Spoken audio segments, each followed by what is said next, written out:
नमस्कार दोस्तों, R K study 94 YouTube channel पर आप सभी का एक बार फिर से स्वागत है। दोस्तों, मनोविज्ञान में हम मॉडल पेपर सोल्व कर रहे थे और 8 जो मॉडल पेपर है वो हमने सोल्व कर लिए थे। आज मैं आपके सामने एक और मॉडल पेपर लेकर उपस्थित हुआ हूं। आज हम मॉडल पेपर रिट का जो 9वां मॉडल पेपर है, जो रिट है, C TET, UP TET, MP TET, B TET, इसके अलावा आरपीएससी और यूपीएससी सभी प्रकार की जो एग्जाम है सभी के लिए इंपॉर्टेंट है। तो आज मैं आपके सामने एक और मॉडल पेपर लेकर उपस्थित हुआ हूं। दोस्तों, आपने अभी तक मेरे चैनल को सब्सक्राइब नहीं किया तो आप सबसे पहले चैनल को सब्सक्राइब कीजिए, बेल आइकन बटन को दबाइए। साथ ही में वीडियो आपको अच्छा लगता है तो आप वीडियो को लाइक कीजिए, ज्यादा से ज्यादा अपने दोस्तों के साथ में शेयर कीजिए। और फिर भी किसी प्रकार की कमी वगैरह रह जाती है तो आप उस कमी के बारे में कमेंट जरूर कीजिए। जो 8वां जो मॉडल पेपर था, उस 8वें मॉडल पेपर में हमारे कुछ ऐसे साथी थे जिन्होंने डिमांड की थी कि सर आप सी टेट से संबंधित भी प्रश्न लेकर आए। तो आज मैं लगभग प्रश्न है वो सी टेट की एग्जाम के संबंध में ही लेकर आया हूँ। ठीक है, हाँ भाई, सभी को गुड इवनिंग। आवाज आ रही है सभी के पास? ठीक है भाई, साफ दिखाई दे रहा है कि मैं एक पहला पर्सन है वो लिख रहा हूँ, उसके बाद में मेरे को कमेंट करके जरूर बताइएगा कि आपको साफ दिखाई दे रहा है या नहीं दे रहा। आज का जो पहला जो पर्सन है, आज का पहला पर्सन है पर्सन संख्या 1। आज का पहला प्रश्न है कि आनुवंशिकता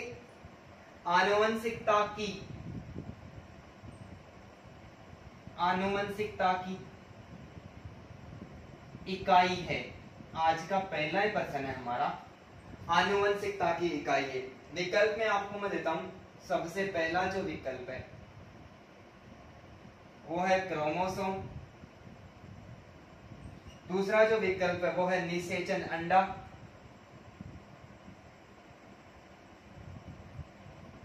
निषेचन अंडा। तीसरा जो विकल्प है वो है जीन। और चौथा जो विकल्प है वो है युग्मज। ठीक है भाई, प्रश्न आपके सामने ये पहले के एग्जाम्स में, ये सीटेट में भी पूछा गया प्रश्न है और ये सेकंड ग्रेड के एग्जाम में भी पूछा गया प्रश्न है। ठीक है भाई, उम्मीद करता हूँ सबको आज तो साफ दिखाई दे रहा है।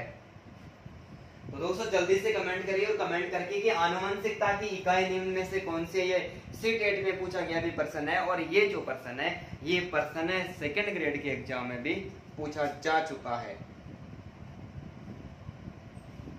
आनुवंशिकता की इकाई है, धन्यवाद सभी को। आनुवंशिकता की इकाई है, इसका हमारा जो सही आंसर क्या हो जाएगा? सही आंसर हमारा जीन हो जाएगा। आनुवंशिकता की इकाई किसको मानी गई है भाई? आनुवंशिकता की जो इकाई है वो जीन को मानी गई है। किसको मानी गई है? आनुवंशिकता की जो इकाई है वो जीन को मानी गई है।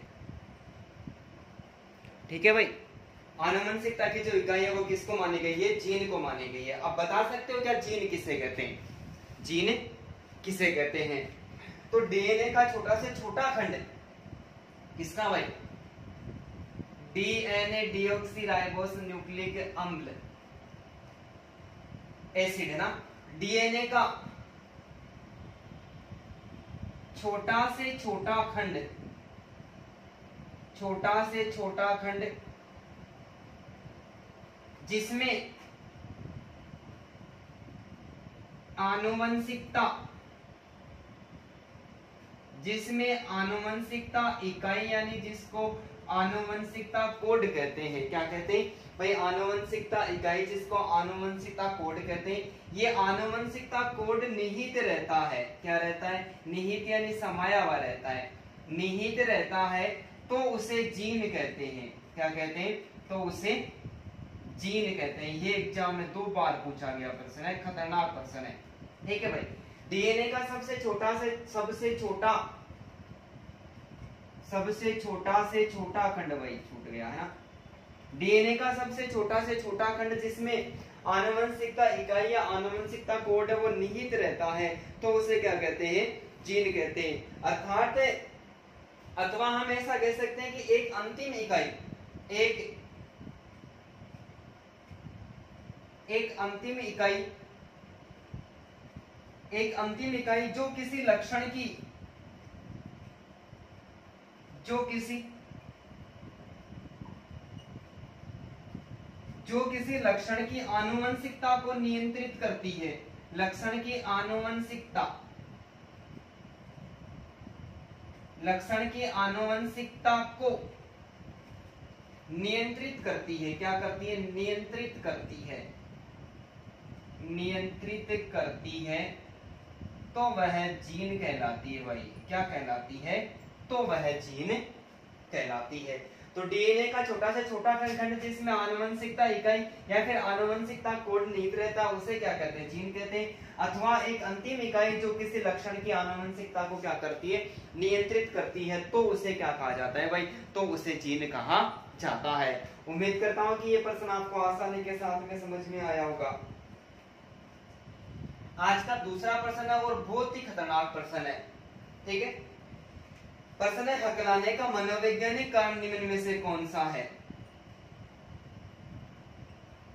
हकलाने का मनोवैज्ञानिक कारण, हकलाने का मनोवैज्ञानिक कारण निम्न में से कौन सा है? प्रश्न को ध्यानपूर्वक पढ़ना है और ध्यानपूर्वक आंसर देना है। भाई प्रश्न क्या है हमारा? हकलाने का मनोवैज्ञानिक कारण है। ठीक है, मनोवैज्ञानिक कारण पूछ रहा है हमें। विकल्प में आपको दे रहा हूं। सबसे पहला जो विकल्प है घर एवं परिवार का, घर एवं परिवार का, घर एवं परिवार का तनावपूर्ण वातावरण। पहला विकल्प है घर एवं परिवार का तनावपूर्ण वातावरण। दूसरा जो विकल्प है वो है शब्द भंडार का, शब्द भंडार का अपर्याप्त होना, शब्द भंडार का अपर्याप्त होना। तीसरा जो विकल्प है वो है संवेगों का तीव्र प्रवाह है, संवेगों का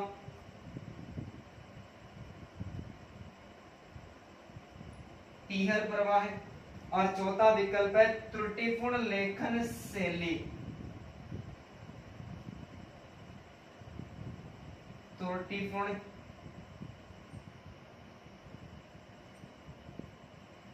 लेखन शैली। भाई जल्दी से कमेंट करिए और जल्दी से बताइए, ये प्रश्न किसी का भी गलत नहीं होना चाहिए। हकलाने का मनोवैज्ञानिक कारण कौन सा है? घर एवं परिवार का तनावपूर्ण वातावरण, शब्द भंडार का अपर्याप्त होना, संवेगों का तीव्र प्रवाह है और त्रुटिपूर्ण लेखन शैली। ठीक है भाई,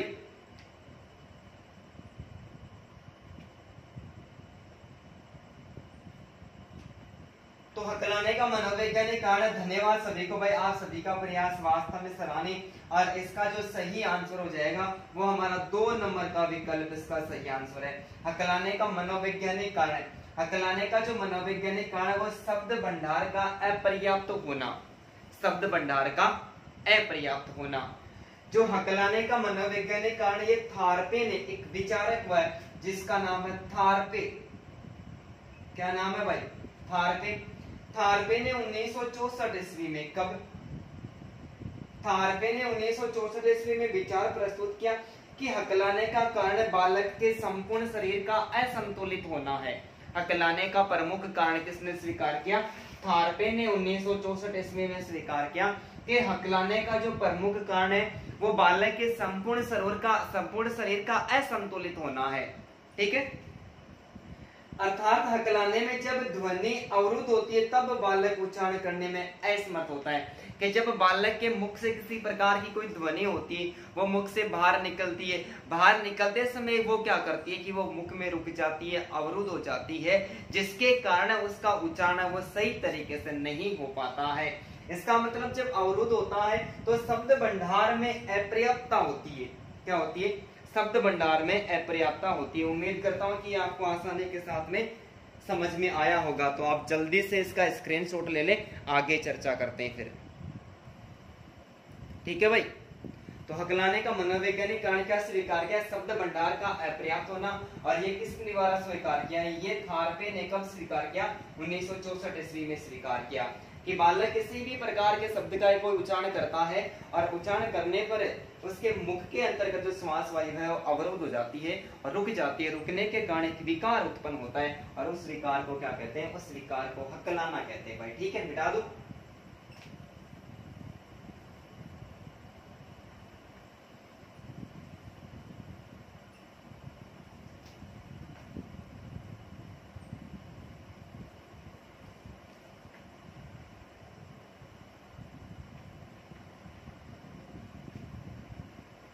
ठीक है भाई, समझ में आ रहा है सभी को आसानी के साथ में? और दिखाई तो दे रहा है ना, ऐसा तो नहीं है ना दोस्तों? किसी भी स्टूडेंट्स को ऐसा लगता है कि उसको साफ दिखाई नहीं दे रहा है, तो साफ नहीं दिखाई दे रहा है तो वो क्या करे? अपने जो जहां पर ये वीडियो चल रहा है वहां पर अपने मोबाइल के क्वालिटी पे जाए और क्वालिटी पर जाकर वहां पर आप क्वालिटी चेंज करें कि अपना जो वीडियो है वो कितने मेगापिक्सल में चल रहा है। यदि वीडियो 360, 240 या फिर 480 मेगापिक्सल में चल रहा है तो आपको साफ और आसानी के साथ में दिखाई देगा। ठीक है भाई, आज का तीसरा प्रश्न है और सोच समझकर उत्तर देना भाई। आज का प्रश्न संख्या 3 कि प्रारंभ में बालक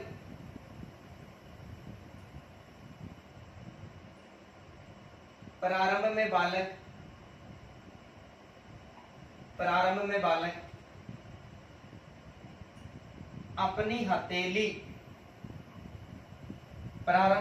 अपनी हथेली का प्रयोग करके प्रारंभ में बालक अपनी हथेली का प्रयोग करके किसी वस्तु को पकड़ता है। किसी वस्तु को पकड़ता है, बाद में धीरे धीरे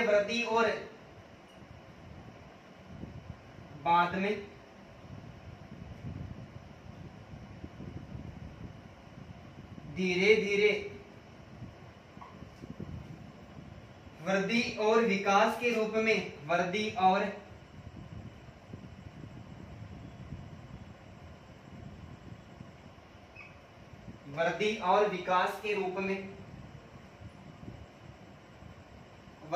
विकास के रूप में बालक अंगुलियों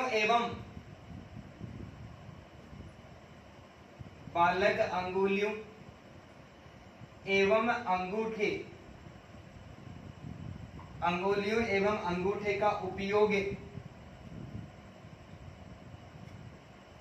उपयोग वस्तु को उठाने के लिए करता है।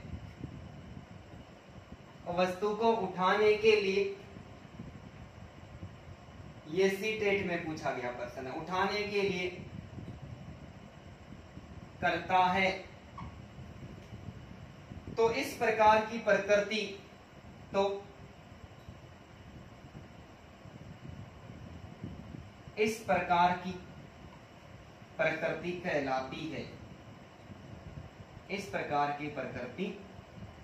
कहलाती है। सीटेट में तो इतने लंबे तो प्रश्न पूछे जाते हैं ना।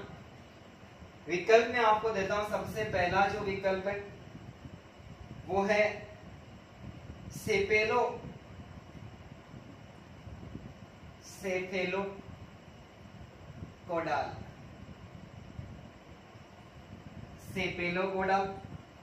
दूसरा विकल्प है प्रोक्सीमोडिस्टल।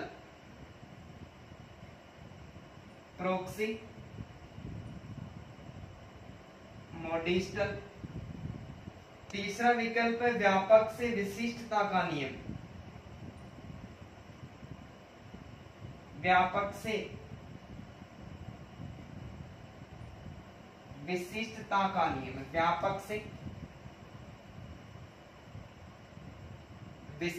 का नियम।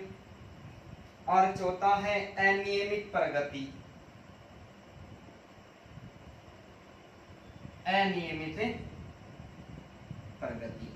भाई पर्सन विकास से संबंधित है। पर्सन किससे संबंधित है?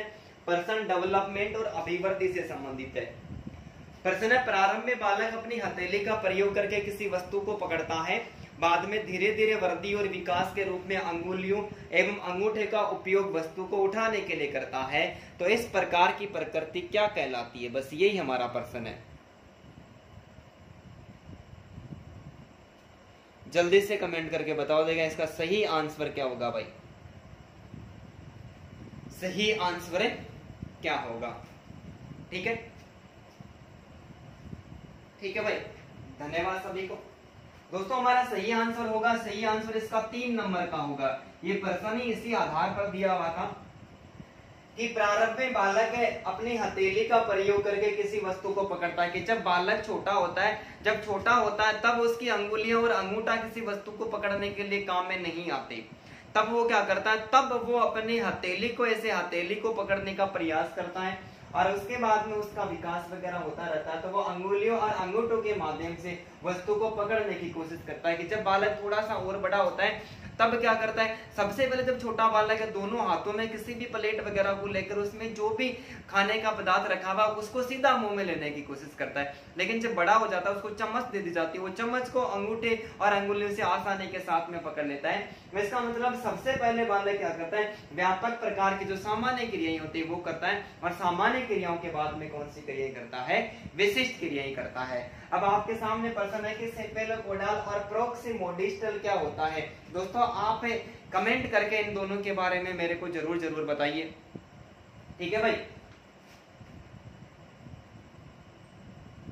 प्रश्न संख्या आज का 4 और चौथा प्रश्न है कि किस विचारक ने, बहुत खतरनाक प्रश्न है, किस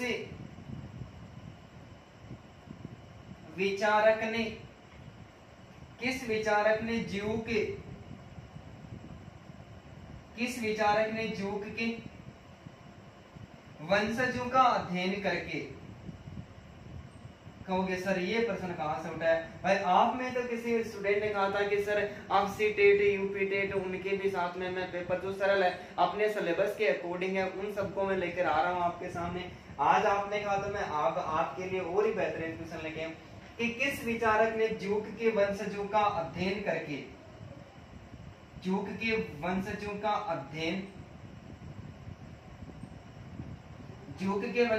अध्ययन करके सिद्ध किया, जूक के वंशजों का अध्ययन करके सिद्ध किया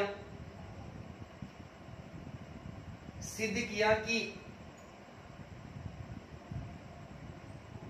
चरित्रहीन माता पिता की, बहुत खतरनाक प्रश्न है भाई, चरित्रहीन माता पिता की संतान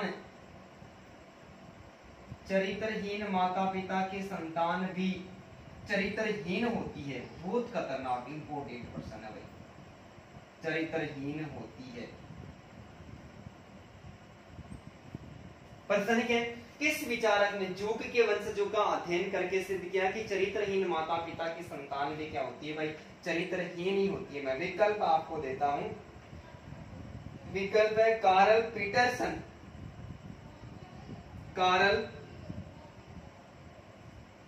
पीटरसन, दूसरा विकल्प है डगलस, तीसरा जो विकल्प है वो है क्लीनबर्ग, और चौथा जो विकल्प है वो है गार्डर्ड। बताइए भाई, किस विचारक ने जूक के वंशजों का अध्ययन करके सिद्ध किया कि चरित्रहीन माता पिता की जो संतान होती है वो चरित्रहीन ही होती है?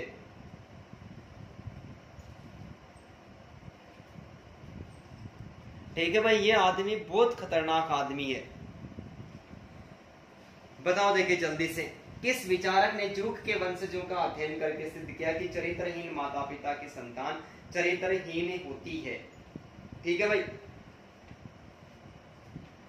इसका हमारा जो सही आंसर है वो सही आंसर है डगलस। सही आंसर क्या है भाई? डगलस।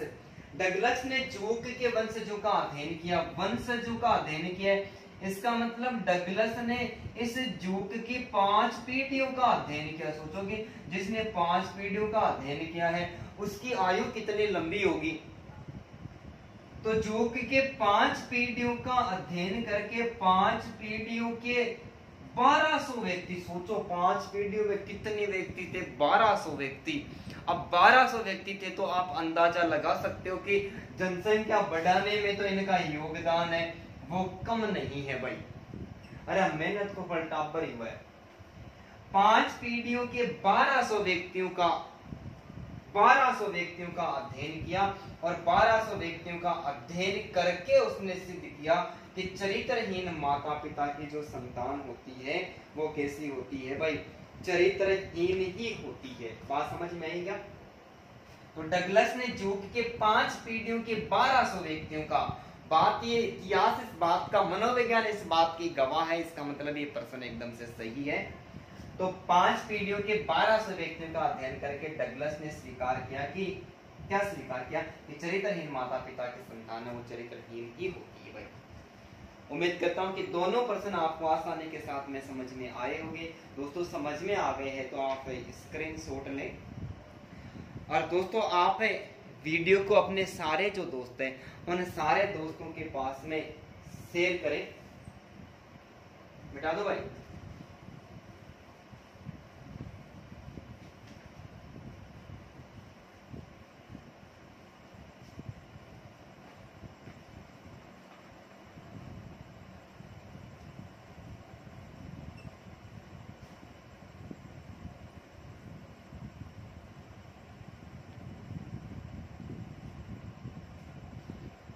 ठीक है, आज का एक और बेहतरीन प्रश्न संख्या 5,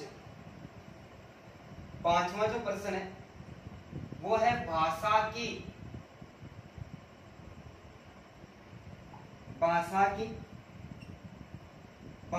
संरचना एवं नियम को, भाषा की संरचना एवं नियम को, भाषा की संरचना एवं नियम को निर्धारित करने वाला कारक है, निर्धारित करने वाला, भाषा की संरचना एवं नियम को निर्धारित करने वाला कारक कौन सा है भाई? ठीक है, विकल्प में आपको देता हूं, वाचिक भाषा, सांकेतिक भाषा, वाचिक भाषा।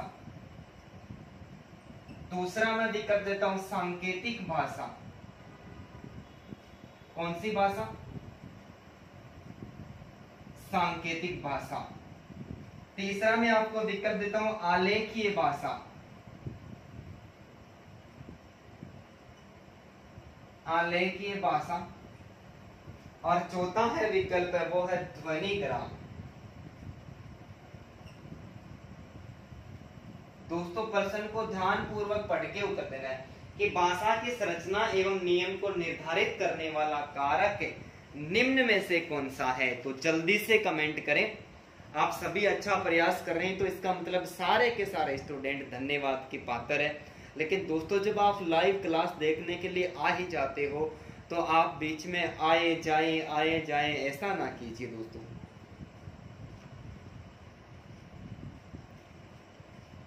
बताओ, देखिए जल्दी से कमेंट करेंगे। भाषा की संरचना एवं नियम को निर्धारित करने वाला कारक है वाचिक भाषा, सांकेतिक भाषा, आलेखीय भाषा एवं ध्वनिग्राम। तो दोस्तों धन्यवाद सभी को। और इसका हमारा सही आंसर 4 नंबर का हो जाएगा। क्या हो जाएगा?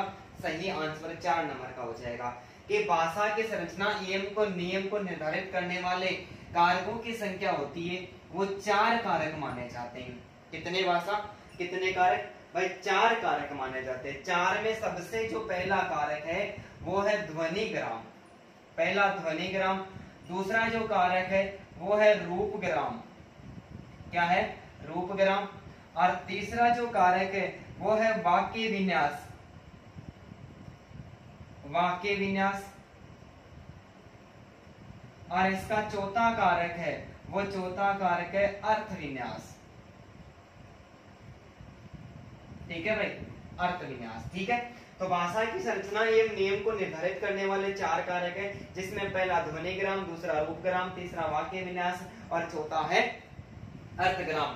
भाषा के तीन प्रकार माने जाते हैं, एक होती है वाचिक भाषा, दूसरी होती है सांकेतिक भाषा और तीसरी होती है लिखित भाषा। ये भाषा के तीन प्रकार। जिस भाषा को हम बोलकर उच्चारित करते हैं वो वाचिक भाषा होती है, जिसको लिखकर उच्चारित करते हैं वो लिखित भाषा होती है, और जिनको हाव भाव के माध्यम से व्यक्त किया जाता है वो सांकेतिक भाषा होती है। और एक शिक्षक, सर्वश्रेष्ठ शिक्षक वही होता है जो साथ में लिखता रहता है, साथ में बोलता रहता है और अपने हाथों के माध्यम से, हाव भाव के माध्यम से समझाता रहता है। 203 प्रकार के प्रश्न एक ही प्रश्न में से निकल के आगे भाई, ठीक है। आज का प्रश्न संख्या 6 और बहुत ही खतरनाक प्रश्न है, सोच समझ कर आंसर दे भाई। आरबी केटल के अनुसार व्यवसायिक कुशलता का मुख्य कारण है। R B Cattell, Raymond B Cattell, Raymond B Cattell के अनुसार, रेमंड बी केटल के अनुसार, रेमंड बी केटल के अनुसार व्यवसायिक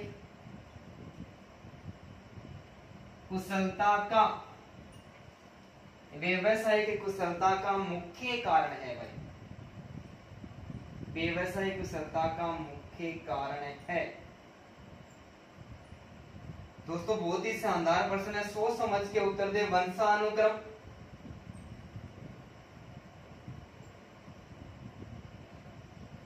दूसरा है वातावरण, तीसरा है विद्यालय और चौथा जो कारक है वो है परिवार। सोच समझ के उत्तर दे। आरबी केटल ने स्वीकार किया ये बात। आरबी केटल के अनुसार व्यवसायिक कुशलता का मुख्य कारण क्या है?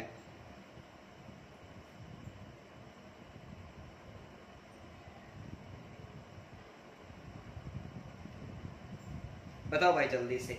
बहुत खतरनाक प्रश्न है और इस प्रश्न से मैं आपके सामने 5 प्रश्न निकालने वाला हूं। रेमंड बी केटल के अनुसार व्यवसायिक कुशलता का मुख्य कारण क्या है? तो आरबी केटल के अनुसार, धन्यवाद भाई, आरबी केटल के अनुसार हमारा जो इस प्रश्न का सही आंसर होगा वो 1 नंबर होगा। आरबी केटल के अनुसार व्यवसायिक कुशलता का जो मुख्य कारण है वो मुख्य कारण क्या स्वीकार किया है? वंशानुक्रम को स्वीकार किया है। क्या स्वीकार किया भाई? वंशानुक्रम को स्वीकार किया है। क्यों?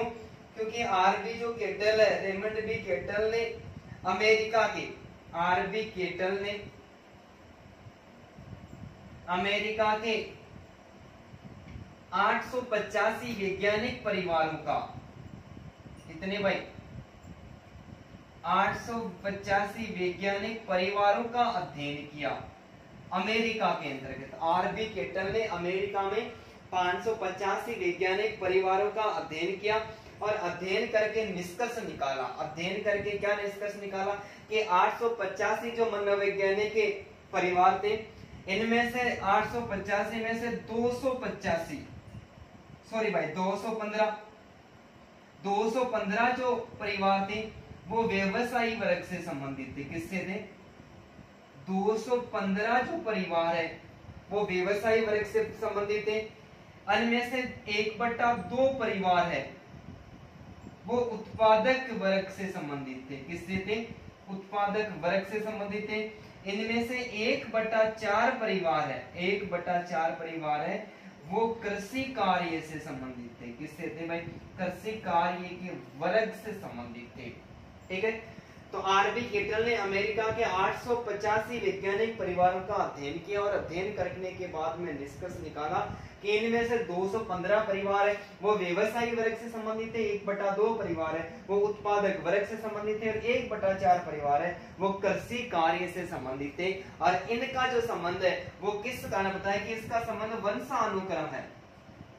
भाई व्यवसायिक कुशलता का मुख्य कारण क्या माना कि जिस बालक के माता पिता है, जिस बालक के माता पिता जिस प्रकार का व्यवसाय करते हैं लगभग चांस यही रहता है।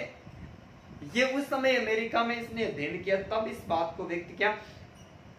दोस्तों आजकल जो परिस्थिति, एक बार पानी पी लेता हूं दोस्तों।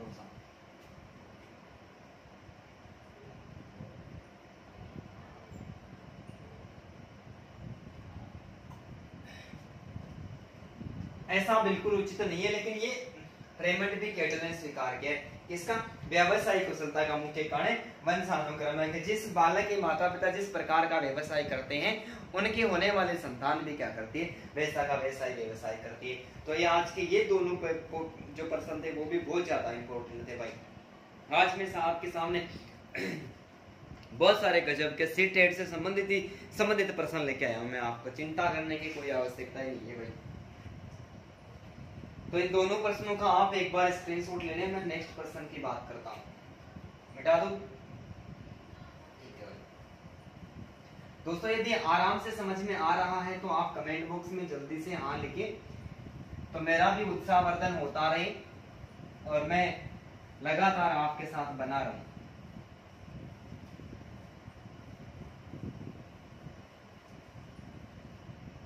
ठीक है भाई।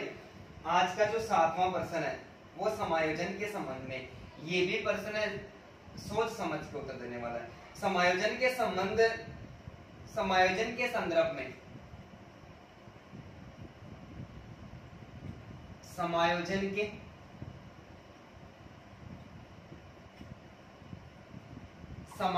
संदर्भ में निम्नलिखित में से क्या सही नहीं है। समायोजन के संदर्भ यानी विषय में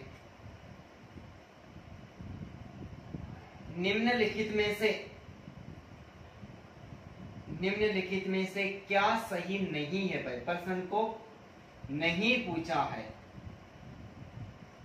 क्या पूछा है, नहीं पूछा है। समायोजन के संदर्भ में निम्न में से क्या सही नहीं है। पहला जो विकल्प है यह है कि समायोजन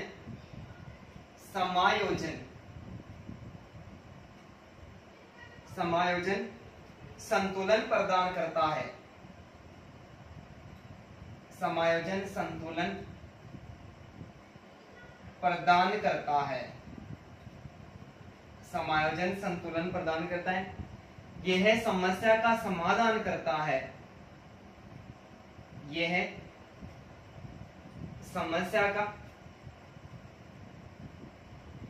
समाधान करता है। क्या करता है भाई, समस्या का समाधान करता है। तीसरा विकल्प है समायोजन निरंतर चलने वाली प्रक्रिया नहीं है। समायोजन निरंतर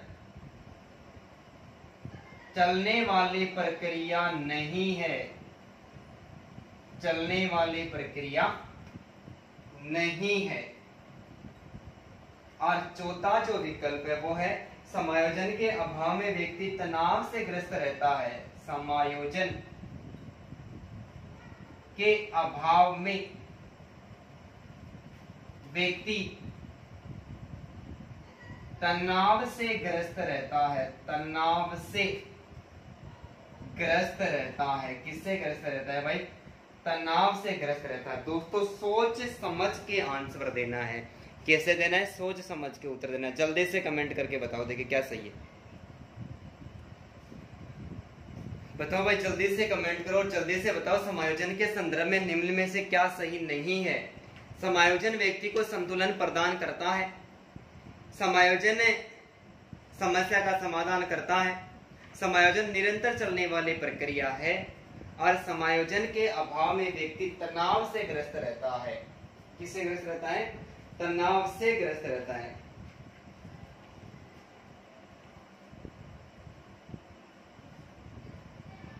ठीक है भाई, इसका हमारा सही आंसर हो जाएगा। सभी को धन्यवाद भाई, सभी सही आंसर बता रही।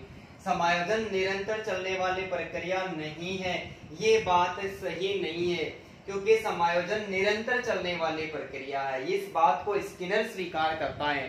कौन स्वीकार करता है, स्किनर स्वीकार करता है। तो समायोजन संतुलन प्रदान करता है, तालमेल बैठाता है कि एक व्यक्ति की क्या होती है, आवश्यकता होती है। क्या होती है भाई, एक व्यक्ति की आवश्यकता होती है और इस आवश्यकता के साथ में उसको पूरा करने वाली जो परिस्थिति होती है, पूरा करने वाली परिस्थिति जुड़ी हुई रहती है। तो व्यक्ति की आवश्यकता और पूरा करने वाली जो परिस्थिति होती है, इन दोनों के बीच में यदि व्यक्ति तालमेल बैठा लेता है, क्या बैठा लेता है, तालमेल बैठा लेता है, तो उसे क्या कहते हैं, समायोजन कहते हैं। तालमेल बैठा लेता है, इसका मतलब व्यक्ति का संतुलन हो जाता है। समस्या का समाधान करता है, समायोजन समस्या का समाधान करता है। कुपुस्वामी कहता है, कुपुस्वामी कहता है कि समायोजन के फलस्वरूप व्यक्ति को प्रसन्नता मिलती है। क्या मिलती है? कुपुस्वामी कहता है कि समायोजन के फलस्वरूप व्यक्ति को प्रसन्नता मिलती है, और जब प्रसन्नता मिलती है तो उसका तनाव दबाव सारा का सारा है वो सब कुछ है वो एकदम से शांत हो जाता है। वो कैसे कहता है कि जैसे हम एग्जाम देने के लिए कहीं गए हुए होते हैं और हमारा सेंटर वो सीकर नहीं आकर जयपुर में आता है, कहीं दूसरी जगह आता है, ठीक है, फर्स्ट ग्रेड की तरह। वहां पर हम जाते रात शाम को जाते हैं और रात को लेट हो जाते हैं, और रात को इतने लेट हो जाते हैं कि हमें कहीं पर भी रहने के लिए कोई होटल में कमरा वगैरह नहीं मिलता है। हम तनाव में ग्रस्त रहते हैं कि यार सुबह एग्जाम है, रात को नींद नहीं लेंगे तो एग्जाम कैसी होगी। वो इधर उधर घूमता है, होटल्स वगैरह में पूछता है, लेकिन सब मना कर देते हैं। अंत में एक कहता है कि यार मेरे पास में अलग से तो रूम खाली नहीं है, तुम मेरे पास मेरे साथ में एडजस्ट हो सकता है। तो समायोजन को अंग्रेजी भाषा में एडजस्टमेंट कहते हैं। तब क्या हो जाता है, उसका वहां पर तालमेल हो जाता है, और तालमेल होते ही उसकी समस्या का समाधान हो जाता है, और उसका तनाव है वो एकदम से समाप्त हो जाता है। जबकि स्किनर स्वीकार करता है कि समायोजन निरंतर चलने वाली प्रक्रिया है, यहाँ पर नहीं है, इसका मतलब ये हमारा प्रश्न है गलत हो गया। तो समायोजन निरंतर चलने वाली प्रक्रिया, इस बात को कौन स्वीकार करता है? बीएफ स्किनर इस बात को स्वीकार करता है कि आप कोई सीकर से, कोई दूर से, दूसरे गांव से भी, तो कोई स्टूडेंट ऐसा भी जो दूसरे डिस्ट्रिक्ट से भी है, ठीक है, वो स्टूडेंट यदि सीकर में तैयारी करने के लिए आता है और पहली बार यदि वो घर छोड़कर आता है, कभी घर से बाहर निकला ही नहीं है, यहाँ पर आकर वो कमरा वगैरह लेता है और वो एक बार एडजस्ट हो जाता है। जब उसका सिलेक्शन होता है और सीकर को छोड़कर यदि उसको बाड़मेर भी जाना पड़ता है तो वहां पर वो जाते ही समायोजन कर लेता है, क्योंकि यहाँ पर उसने क्या किया, कुछ न कुछ सीखा है। तो समायोजन निरंतर चलने वाली प्रक्रिया है। ये किसके द्वारा स्वीकार किया? ये स्किनर के द्वारा स्वीकार किया। तो उम्मीद करता हूँ कि भाई आपको समझ में आया होगा। आज का 8वां प्रश्न है, किस विचारक का मानना है कि किस विचारक का मानना है कि किस विचारक का मानना है कि समायोजन एक सतत प्रक्रिया है। वो कम से कम 3-4 बार पूछा गया प्रश्न है कि समायोजन एक सतत प्रक्रिया है। समायोजन एक सतत प्रक्रिया है। समायोजन एक सतत प्रक्रिया है जिसमें व्यक्ति वातावरण के साथ जिसमें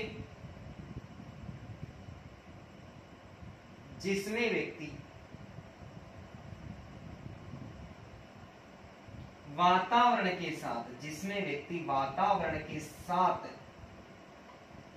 तालमेल या सामंजस्य, वातावरण के साथ में सामंजस्य बैठाने के लिए, वातावरण के साथ में सामंजस्य बैठाने के लिए अपने व्यवहार में परिवर्तन करता है। अपने व्यवहार में क्या करता है भाई? अपने व्यवहार में परिवर्तन करता है। प्रश्न बहुत ही जबरदस्त है दोस्तों। विकल्प में आपको देता हूं, गेट्स। दूसरा जो विकल्प है वो है कुपुस्वामी।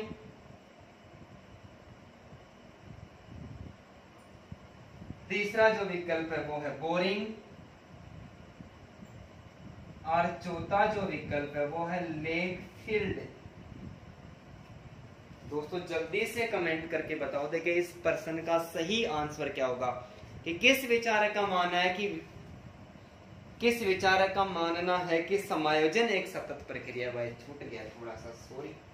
समायोजन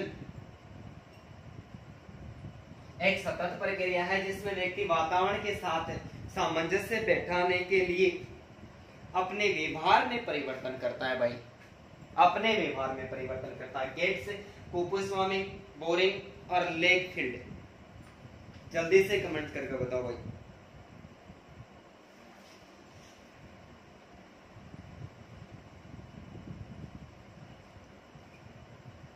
धन्यवाद दोस्तों, सभी का प्रयास सराहनीय। भाई इस प्रश्न का सही आंसर होगा गेट्स व अन्य। गेट्स ने स्वीकार किया है कि समायोजन एक सतत प्रक्रिया है जिसमें व्यक्ति वातावरण के साथ में सामंजस्य बैठाने के लिए अपने व्यवहार में परिवर्तन करता है। आप वातावरण को अर्थात प्रकृति को नहीं बदल सकते, वातावरण को नहीं बदल सकते। समायोजन करने के लिए तो क्या करना पड़ेगा, समायोजन करने के लिए तो अपने व्यवहार में परिवर्तन करना ही पड़ेगा। जिस प्रकार जीव विज्ञान में अनुकूलन की अवधारणा है, ठीक उसी प्रकार मनोविज्ञान में समायोजन की अवधारणा है। आप नीचे से मोटर के द्वारा, नल के द्वारा पानी को 5 मंजिल पर चढ़ा सकते हो, तो क्या यह होता है कि 5 मंजिल पर जो पानी गया है वो आसमान में जाएगा? वो आसमान में कभी नहीं जाएगा। 5 मंजिल पर चढ़ाया हुआ पानी है, वहां से वापस वो नल के द्वारा नीचे ही आएगा, क्योंकि ये प्रकृति का नियम है। प्रकृति के नियम में हम बदलाव नहीं कर सकते। यदि हमें समायोजन करना है दोस्तों, तो बदलाव हमारे व्यवहार में करना पड़ेगा, परिवर्तन हमारे व्यवहार में करना पड़ेगा। ये बात गेट्स ने स्वीकार की है। किसने स्वीकार की है भाई? सतत समायोजन, लगातार चलने वाली प्रक्रिया। आप कुछ भी कर लो, आप यदि लाइव क्लास देख रहे हो, इसका मतलब यहाँ पर भी आपको समायोजन करना पड़ेगा। आप समायोजन नहीं कर पाते हो तो आप थोड़ी देर में फोन बंद करके वापस चले जाते हो इधर उधर की बातें। ठीक है भाई, उम्मीद करता हूं कि दोनों प्रश्न समायोजन से संबंधित थे और आपको आसानी के साथ में समझ में आए होंगे।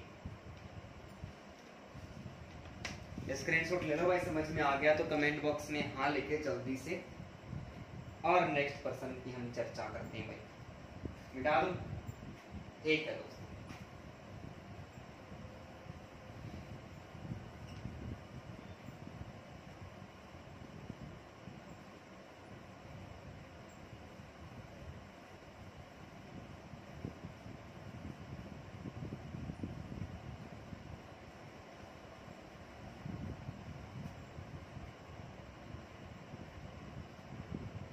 आज का 9वां प्रश्न है। ठीक है, प्रश्न बहुत खतरनाक है। शिक्षक के तौर पर, शिक्षक के तौर पर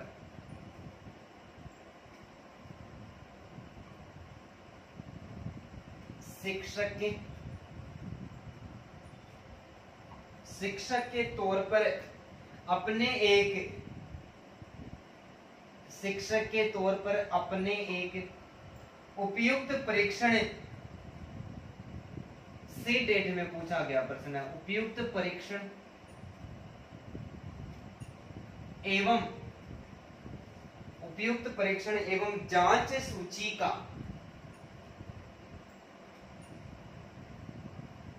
जांच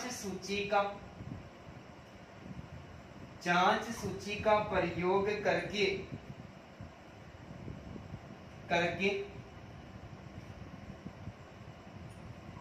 छात्र की बुद्धि, व्यक्तित्व तथा कक्षा व्यवहार के बारे में, कक्षा व्यवहार के बारे में जानकारी एकत्रित की है, जानकारी एकत्र की है, यह प्रक्रिया कहलाती है, यह प्रक्रिया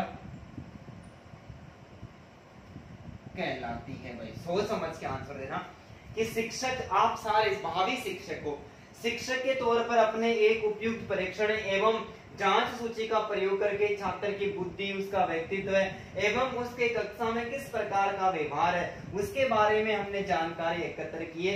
ये प्रक्रिया क्या कहलाती है? ठीक है, ये प्रक्रिया संज्ञानवाद कहलाती है। यह प्रक्रिया क्रियात्मक व्यवहार कहलाती है।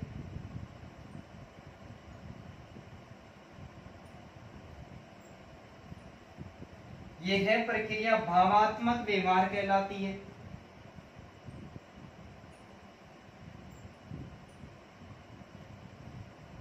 चौथा जो विकल्प है कि यह प्रक्रिया मनोप्रेरणा कहलाती है। भाई दोस्तों सोच समझ के उत्तर देना। प्रश्न बड़ा खतरनाक है, सीटेट का प्रश्न है, इसका मतलब लेवल तो इसका बहुत टफ ही है। शिक्षक के तौर पर एक परीक्षण, उपयुक्त परीक्षण एवं जांच सूची का प्रयोग करके छात्र की बुद्धि, व्यक्तित्व तथा कक्षा व्यवहार के बारे में आपने जानकारी एकत्र की है। ये प्रक्रिया क्या कहलाती है? आपने किस प्रकार की प्रक्रिया की है?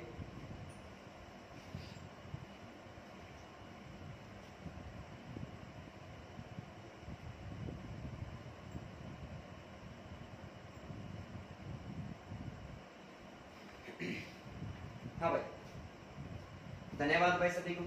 इस प्रश्न का हमारा जो सही आंसर होगा वो 2 नंबर का होगा। क्रियात्मक व्यवहार कहलाता है। क्या कहलाता है? इस प्रकार का व्यवहार है वो क्रियात्मक व्यवहार कहलाता है। कि शिक्षण के जितने प्रकार के उद्देश्य होते हैं, शिक्षण के जो उद्देश्य होते हैं वो अपेक्षित व्यवहारगत परिवर्तन पर निर्भर करते हैं। किस पर? अपेक्षित व्यवहारगत परिवर्तन के आधार पर निर्भर करते हैं। कि शिक्षण के जो उद्देश्य होते हैं वो ज्ञानात्मक, भावात्मक और क्रियात्मक तीनों प्रकार की स्थितियां उसमें पाई जाती है।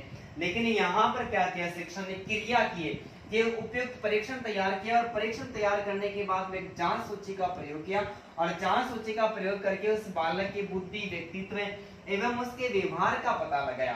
तो ये प्रक्रिया क्रियात्मक व्यवहार कहलाती है। क्या कहलाती है भाई? क्रियात्मक व्यवहार कहलाती है। कैसे कहलाती है? कि टीचर का कार्य, उद्देश्य क्या होता है? बालक की जांच करना, पहचान करना।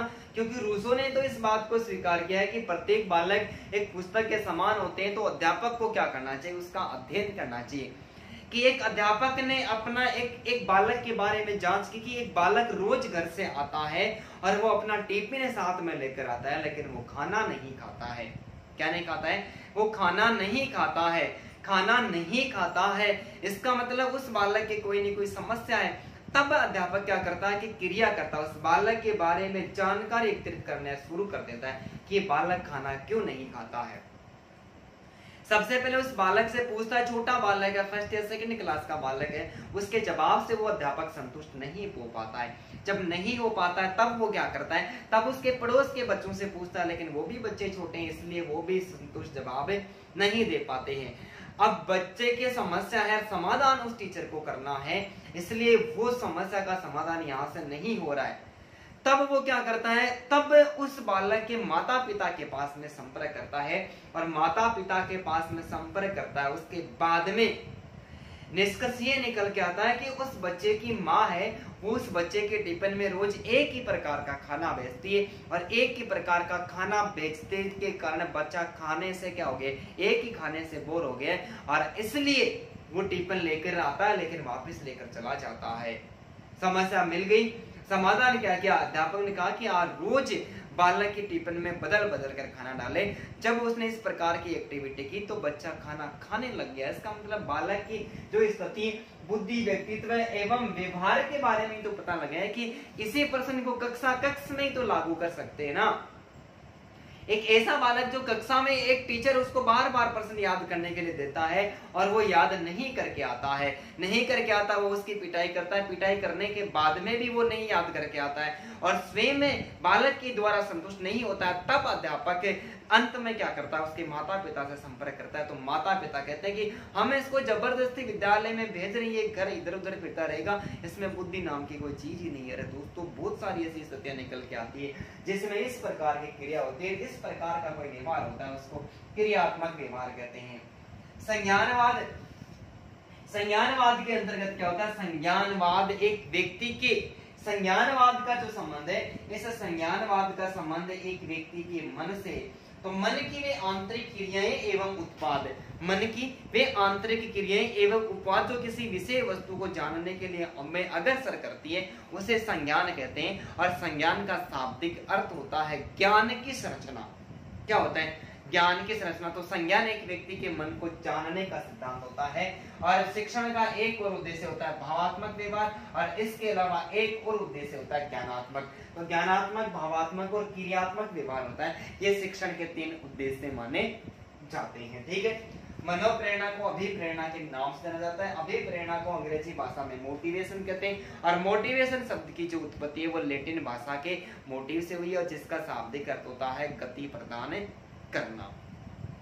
ठीक है भाई, उम्मीद करता हूं कि ये प्रश्न भी आपको आसानी के साथ में समझ में आया होगा। प्रश्न संख्या 10 है विज्ञान परीक्षा प्रतिमान, बहुत खतरनाक प्रश्न है। विज्ञान परीक्षा प्रतिमान, विज्ञान परीक्षा प्रतिमान का प्रतिपादक, विज्ञान परीक्षा प्रतिमान का निर्माण या विकास, ऐसा कर देता हूं, निर्माण किसके द्वारा किया गया भाई, किसके द्वारा किया गया। विज्ञान परीक्षा प्रतिमान का निर्माण है वो किसके द्वारा किया गया, मैं विकल्प आपको देता हूं भाई, डेविड आशुवेल, डेविड आशुवेल, जेम्स पी सावर, जेम्स पी सावर, तीसरा जो विकल्प है वो है हिल्दा ताबा,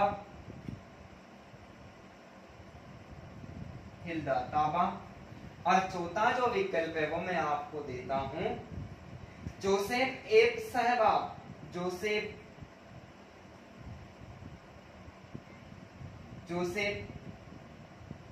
एस सहवाग।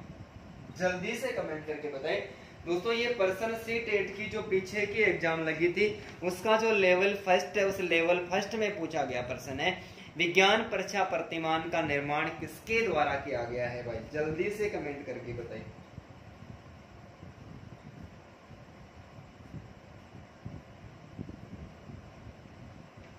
बताइए, देखिए जल्दी से, विज्ञान परीक्षा प्रतिमान का निर्माण है वो किसके द्वारा किया गया है। धन्यवाद सभी को। इस प्रश्न का सही आंसर हो जाएगा भाई 4 नंबर का विकल्प सही है। विज्ञान परीक्षा प्रतिमान का निर्माण है वो किसके द्वारा, जोसेफ एसएबाब के द्वारा किया गया है। डेविड आशुवेल का जो प्रश्न है हमने पिछला जो मॉडल पेपर था उसमें हमने पढ़ा भी कि अग्रिम संगठन प्रतिमान, अग्रिम संगठन प्रतिमान, अग्रिम संगठन प्रतिमान का प्रतिपादन है। अग्रिम संगठन प्रतिमान किसके द्वारा प्रतिपादित किया, डेविड आशुवेल के द्वारा प्रतिपादित किया गया था। इसके अलावा आगमन शिक्षण प्रतिमान है, कौन सा भाई, आगमन शिक्षण प्रतिमान है, आगमन शिक्षण प्रतिमान, आगमन जो शिक्षण प्रतिमान है ये आगमन शिक्षण प्रतिमान है, ये हिल्दा ताबा, ये महिला थी भाई, हिल्दा ताबा के द्वारा प्रतिपादित किया गया है। और जेम्स पी सावर के द्वारा जूरिस प्रतिभा प्रतिमान, जूरिस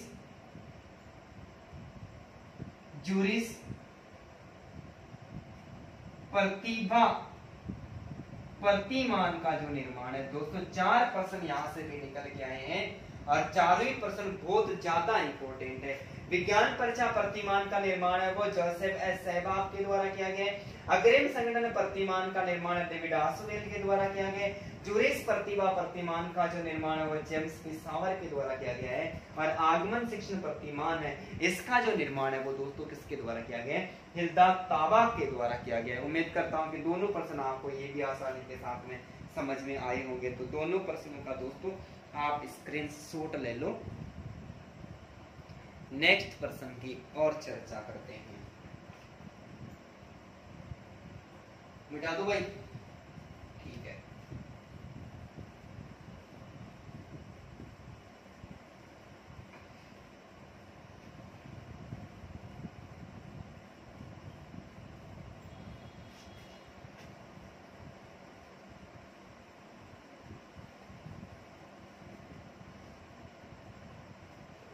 आज का प्रश्न संख्या 11 है।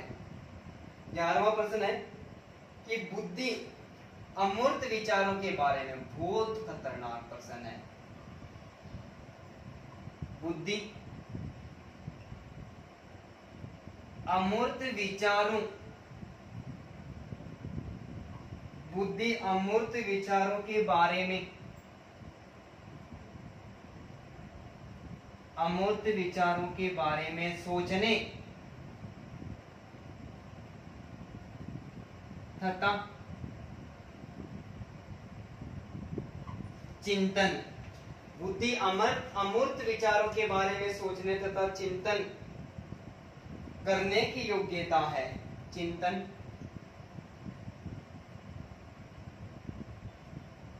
करने की योग्यता है। यह परिभाषा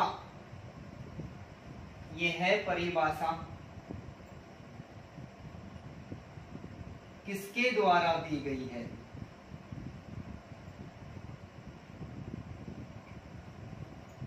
किसके द्वारा दी गई है? किसके द्वारा दी गई है? ठीक है भाई। विकल्प में आपको देता हूं टर्मन, दूसरा विकल्प में आपको देता हूं वुडवर्थ, तीसरा विकल्प में आपको देता हूं बंकिंघम और चौथा विकल्प देता हूं मैं आपको वुडरो। किसी भी स्टूडेंट का ये प्रश्न तो गलत नहीं होना चाहिए भाई। आज के जो प्रश्न थे उनमें से ये प्रश्न थोड़ा सरल है।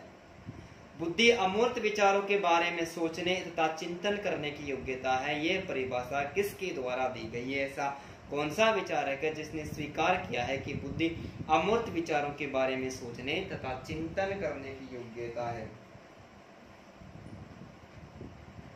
बताओ भाई, जल्दी जल्दी सभी कमेंट करो। इस प्रश्न के बारे में तो सारे बच्चों का, सारे स्टूडेंट्स का, सारे मेरे दोस्तों का कमेंट आ जाना चाहिए भाई जल्दी से।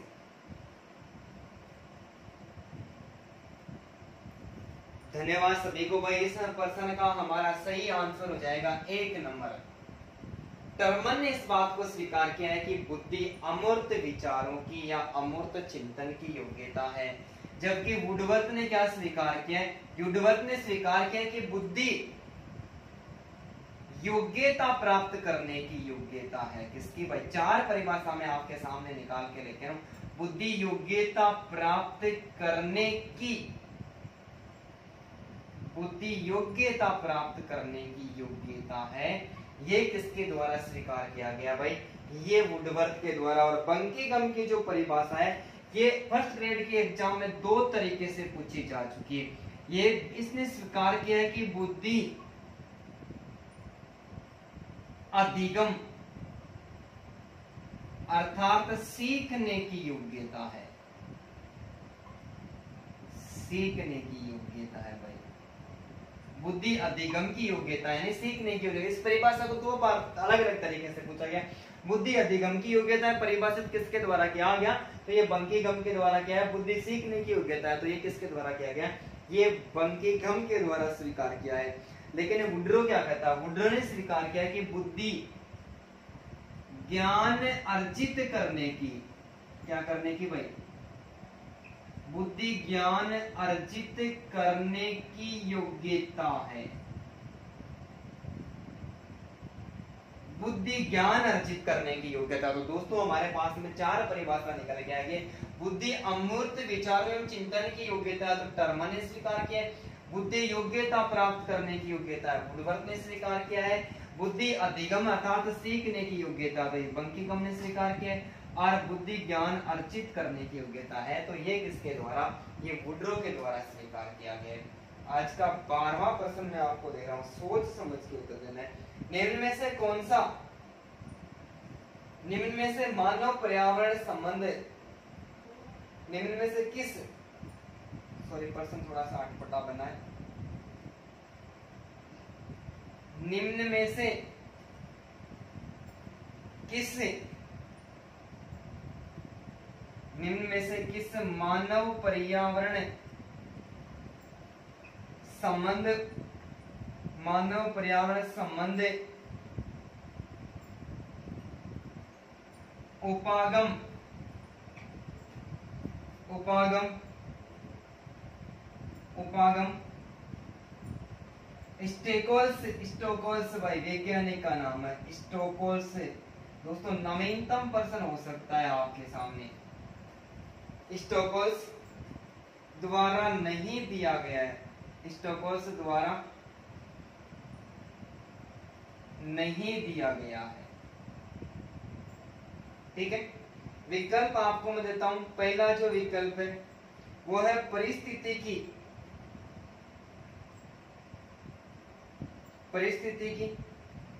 परिप्रेक्ष्य, परिस्थिति की परिप्रेक्ष्य। दूसरा विकल्प है अल्पमतवादी, अल्पमतवादी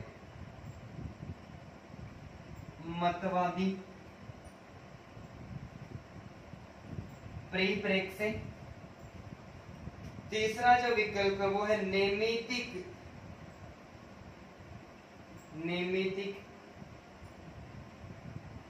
परिप्रेक्ष्य।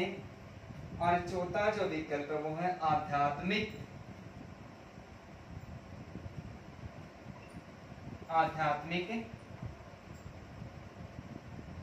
परिप्रेक्ष्य। प्रश्न बहुत ही खतरनाक है। निम्न में से किस मानव पर्यावरण संबंध उपागम किस या निम्न में से कौन सा लिखूं यहाँ पर, निम्न में से कौन सा मानव पर्यावरण संबंध उपागम स्टोकोल्स द्वारा नहीं दिया गया है? भाई बताओ, देखे जल्दी से।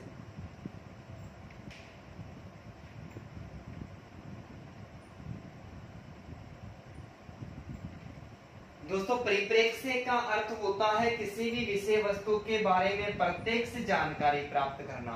परिप्रेक्ष्य का शाब्दिक अर्थ क्या होता है? व्यक्ति के सामने कोई विषय वस्तु होती है और उसके बारे में वो प्रत्यक्ष रूप से जानकारी प्राप्त करता है, तो उसे परिप्रेक्ष्य के नाम से जाना जाता है।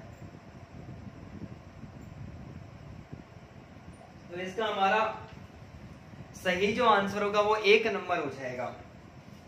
सही आंसर हो जाएगा वो 1 नंबर कि परिस्थिति की जो परिप्रेक्ष्य है, वातावरणीय जो घटनाएं होती है, इनका जो संबंध है, ये मानव पर्यावरण संबंध का ये जो उपागम है, ये स्टोकोल्स के द्वारा नहीं दिया गया है। 1990 ईस्वी में, कब? 1990 ईस्वी में स्टोकोल्स ने मानव पर्यावरण संबंध उपागम के अंतर्गत 3 परिप्रेक्ष्यों का प्रतिपादन किया है, जिसमें सबसे पहला है अल्पमतवादी परिप्रेक्ष्य, दूसरा है नैमित्तिक परिप्रेक्ष्य और तीसरा है आध्यात्मिक परिप्रेक्ष्य। तो स्टोकोल्स ने कब 1990 ईस्वी में 3 उपागमों का वर्गीकरण किया है, तीनों का प्रतिपादन किया, जिसमें अल्पमतवादी परिप्रेक्ष्य, नैमित्तिक परिप्रेक्ष्य और आध्यात्मिक परिप्रेक्ष्य माना गया है। परिस्थिति की परिप्रेक्ष्य को शामिल नहीं किया गया है। ठीक है, तो दोस्तों इस प्रश्न का भी आप स्क्रीनशॉट ले लो। और इसके बाद में जो हमारा आज का सबसे सरल प्रश्न है, और ये प्रश्न आपका गलत नहीं होना चाहिए। ये प्रश्न किसी भी स्टूडेंट का गलत नहीं होना चाहिए भाई।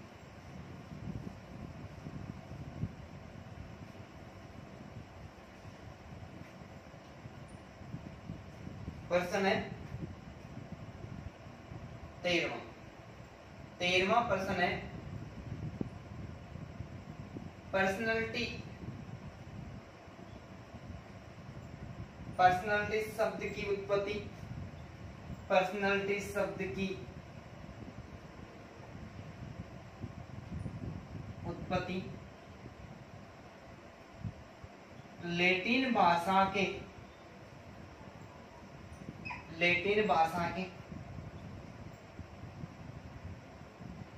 किस शब्द से,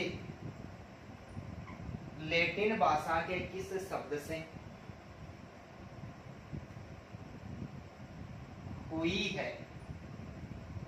ठीक है, विकल्प में आपको देता हूं PERSON person, PERSONAL personal, PERSO personal. तीसरा जो है वो है PARSONA। ठीक है, और चौथा जो विकल्प है वो है PERSONA। दोस्तों ये प्रश्न इसी आधार पर पूछा गया है और मात जरूर खाओगे इस प्रश्न में, गलत नहीं होना चाहिए। सोच समझ के ही बताना है, बिना सोचे समझे तो इसका आंसर नहीं देना है भाई।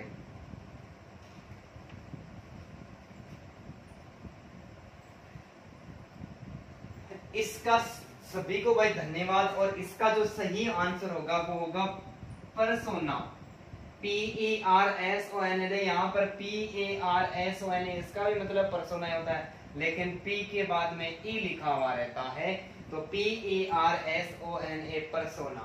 पर्सनालिटी शब्द है वो लैटिन भाषा के परसोना से बना है, जिसका शाब्दिक अर्थ होता है मुखौटा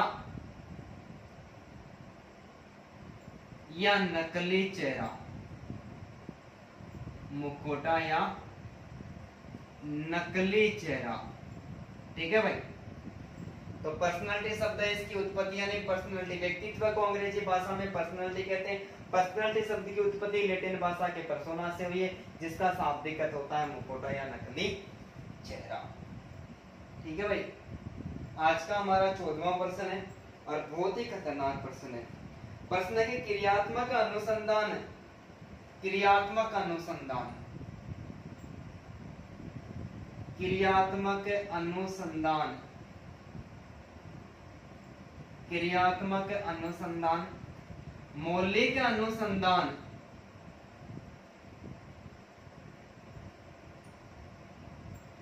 मौलिक अनुसंधान से भिन्न है, मौलिक अनुसंधान से भिन्न है, क्योंकि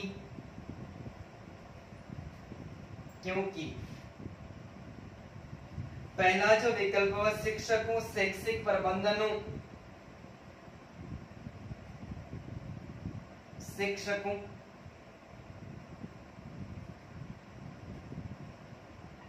शैक्षिक प्रबंधकों एवं प्रशासकों द्वारा किया जाता है, प्रशासकों द्वारा किया जाता है, ठीक है भाई, प्रशासकों द्वारा किया जाता है। दूसरा जो विकल्प है वो है शोधकर्ताओं द्वारा किया जाता है,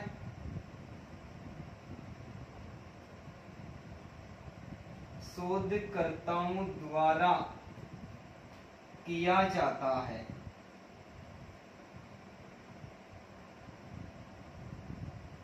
तीसरा जो विकल्प है वो है परमापीकृत या माननीकृत, परमापीकृत या माननीकृत उपकरणों पर आधारित होता है,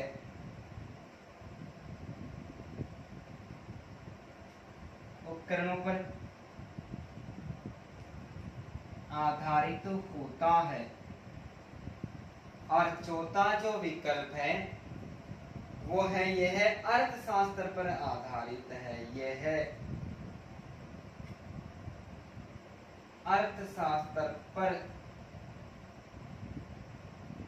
आधारित है। दोस्तों कमेंट करके जल्दी से बताओ, प्रश्न सभी का सही होना चाहिए, आंसर सभी का सही होना चाहिए भाई। क्रियात्मक अनुसंधान मौलिक अनुसंधान से भिन्न है, क्योंकि शैक्षिक प्रबंधक, शैक्षिक शिक्षकों, शैक्षिक प्रबंधकों एवं प्रशासकों द्वारा किया जाता है, शोधकर्ताओं द्वारा किया जाता है, परमापीकृत या माननीकृत उपकरणों पर आधारित होता है, और ये अर्थशास्त्र पर आधारित होता है। बताओ देखे जल्दी से। क्रियात्मक अनुसंधान के बारे में हम सबसे पहले भी प्रश्न कर चुके हैं।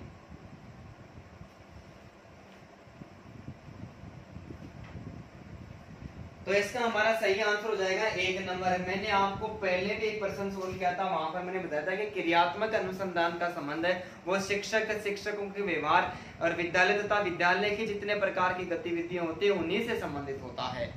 तो पहला जो प्रश्न हुआ है कि शिक्षकों, शैक्षिक प्रबंधनों एवं प्रशासकों के द्वारा क्या किया जाता है, इसका संचालन किया जाता है। तो ये क्रियात्मक अनुसंधान इस मौलिक अनुसंधान से इसलिए भिन्न है क्योंकि इसका जो निर्धारण है वो शिक्षकों के द्वारा किया जाता है, बल्कि मौलिक अनुसंधान है इसका जो संचालन है, इसका जो स्तरीय प्रबंधन है वो शोधकर्ताओं के द्वारा किया जाता है। किसके द्वारा?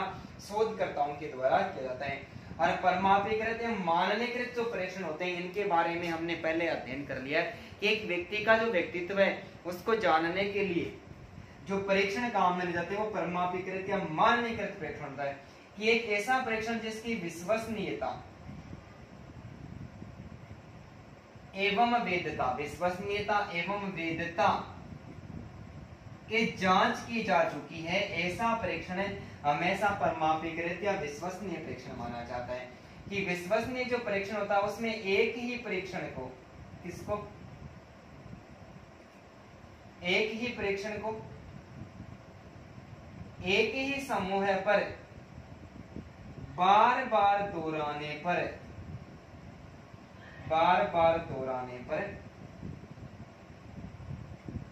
अंकों में समानता आती है, अंकों में समानता आती है, ऐसा परीक्षण वैध परीक्षण माना जाता है।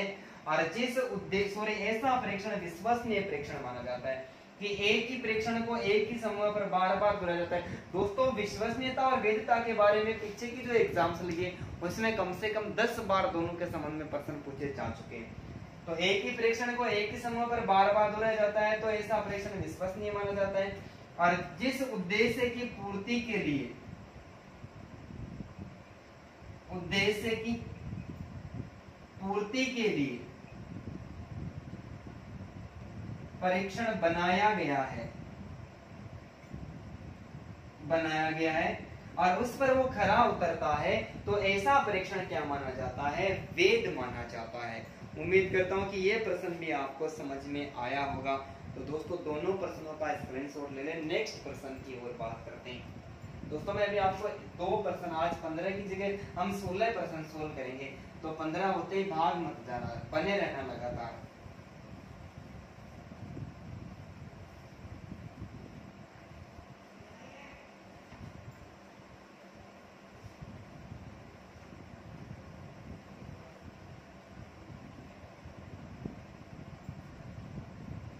ठीक है भाई, आज का हमारा 15वां प्रश्न है और बहुत ही खतरनाक प्रश्न है।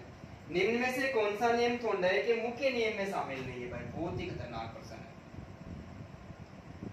निम्न में से कौन सा नियम, निम्न में से कौन सा नियम थॉर्नडाइक के मुख्य नियम में शामिल नहीं है? थॉर्नडाइक के मुख्य नियमों में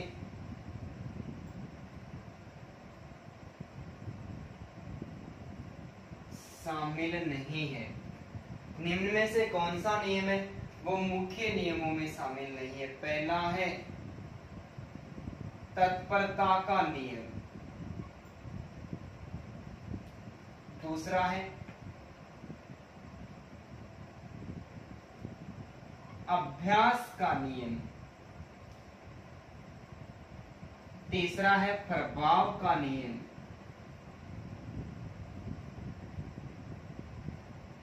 और चौथा जो नियम है वो है बहुप्रतिक्रिया नियम, बहुप्रतिक्रिया नियम। ठीक है भाई, प्रश्न का सोच समझ कर आंसर दे, किसी का भी ये गलत होना ही नहीं चाहिए।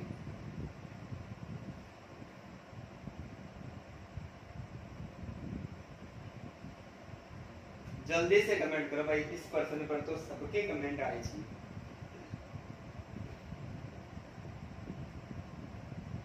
बताओ देखे जल्दी से।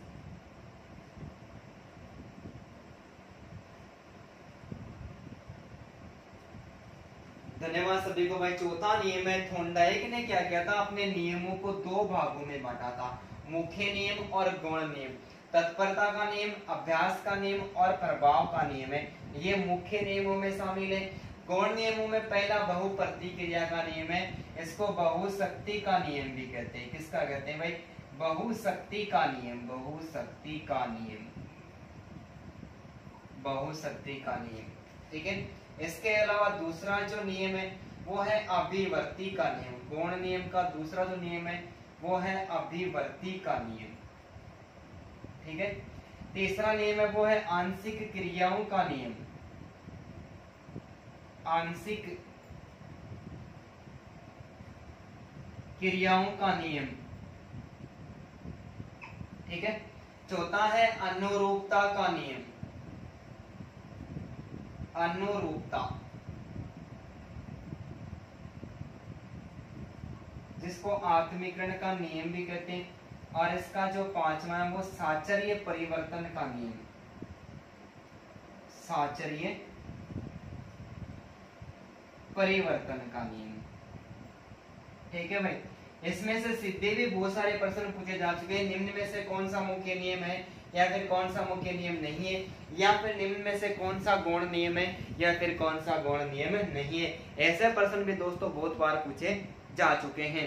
यदि गौण नियम और मुख्य नियम आपको उदाहरण सहित पढ़ना है तो दोस्तों आपको मैंने जो इनके दोनों के अधिगम को मैंने कंप्लीट बढ़ा दिए, तो आप YouTube चैनल पर जाकर जो मुख्य नियम और गौण नियम है इन दोनों का वीडियो देख ले। वहां पर आपको बहुत सारे उदाहरण सहित एकदम नवीनतम तरीके से मैंने इनको पढ़ाया, पूरे नियम को, ठीक है। आज का एक और प्रश्न हमारा 16वां प्रश्न है। निम्न में से कौन सी विशेषता, बहुत बहुत खतरनाक प्रश्न है भाई। निम्न में से कौन सी विशेषता, निम्न में से कौन सी विशेषता मूल्यांकन की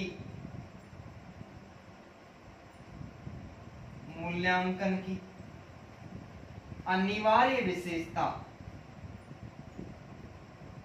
मूल्यांकन की अनिवार्य विशेषता में शामिल नहीं है, अनिवार्य विशेषता में शामिल नहीं है। विकल्प में आपको देता हूं वैधता, दूसरी है कल्पनाशीलता, तीसरी है विश्वसनीयता,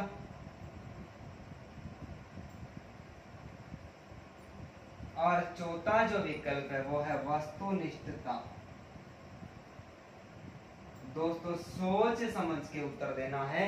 ये भी बहुत खतरनाक प्रश्न है रिट की, सीटेट की एग्जाम्स को देखते हुए।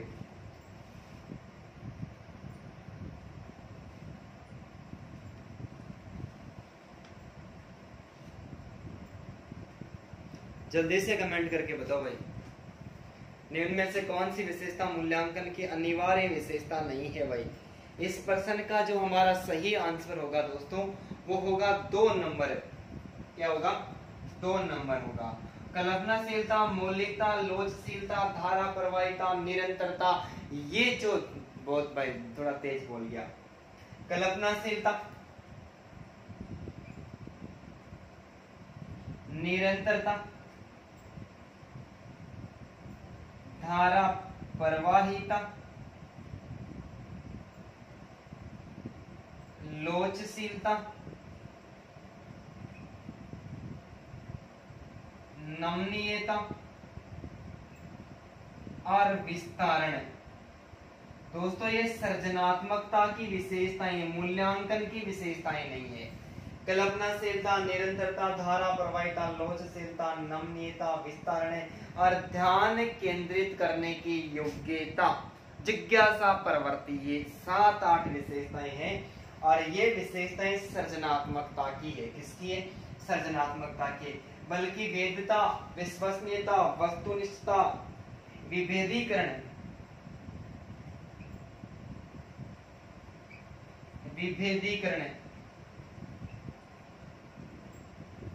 समग्रता, विभेदीकरण, समग्रता, उद्देश्य निष्ठता,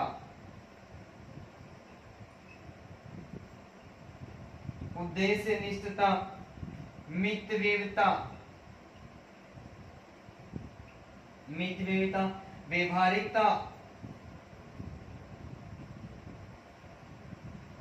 व्यवहारिकता, और व्यापकता। दोस्तों इतनी सारी जो अनिवार्य विशेषताएं होती है मूल्यांकन की होती है। पहली वेदता, दूसरी विश्वसनीयता, तीसरी वस्तुनिष्ठता, चौथी विभेदीकरण, पांचवी समग्रता, छठवीं उद्देश्य निष्ठता, सातवीं वित्वेता, 8वीं व्यवहारिकता और 9वीं व्यापकता। ये सारी विशेषताएं मूल्यांकन की विशेषताएं मानी जाती है। दोस्तों यहाँ पर प्रश्न बड़ा खतरनाक निकल के आए हैं आपके सामने, ठीक है। तो कल्पनाशीलता, निरंतरता, धारा प्रवाहिता, नमनीयता, लोचशीलता, ये जो विशेषताएं होती है ये तो होती है सृजनात्मकता की। वेदता, विश्वसनीयता, वस्तुनिष्ठता, विभेदीकरण, समग्रता, उद्देश्य निष्ठा, मितव्ययता, व्यावहारिकता और व्यापकता, ये जो विशेषताएं दोस्तों मानी गई है ये किसकी मानी गई है? ये विशेषताएं मूल्यांकन की मानी गई है। तो आशा करता हूं कि आज का पेपर सीटेट और रीटेट दोनों से संबंधित था। बड़ा खतरनाक पेपर था, बहुत जोर आया था इस पेपर को बनाने में, ठीक है। तो उम्मीद करता हूं कि आपको आसानी के साथ में समझ में आया होगा। आपको किस प्रकार से आपको समझ में आया दोस्तों, आप कमेंट बॉक्स में जरूर राय दें। और दोस्तों पूरा वीडियो होने के बाद में ये वीडियो यूट्यूब पर पब्लिक हो जाएगा। पब्लिक होने के बाद में आप अपने सारे दोस्तों के पास में शेयर करें। यदि आपको वीडियो अच्छा लगता है तो आप हमारे इस चैनल को सब्सक्राइब करें, बेल आइकन बटन को दबाएं, आप वीडियो को लाइक करें दोस्तों। फिर कोई कमी वगैरह रह जाती है, फिर आपको कोई एक्स्ट्रा वगैरह कुछ और चाहिए तो आप कमेंट बॉक्स में जरूर कमेंट करें। सभी को धन्यवाद, एक बार फिर से सभी को गुड इवनिंग, ठीक है दोस्तों। जय हिंद, जय भारत।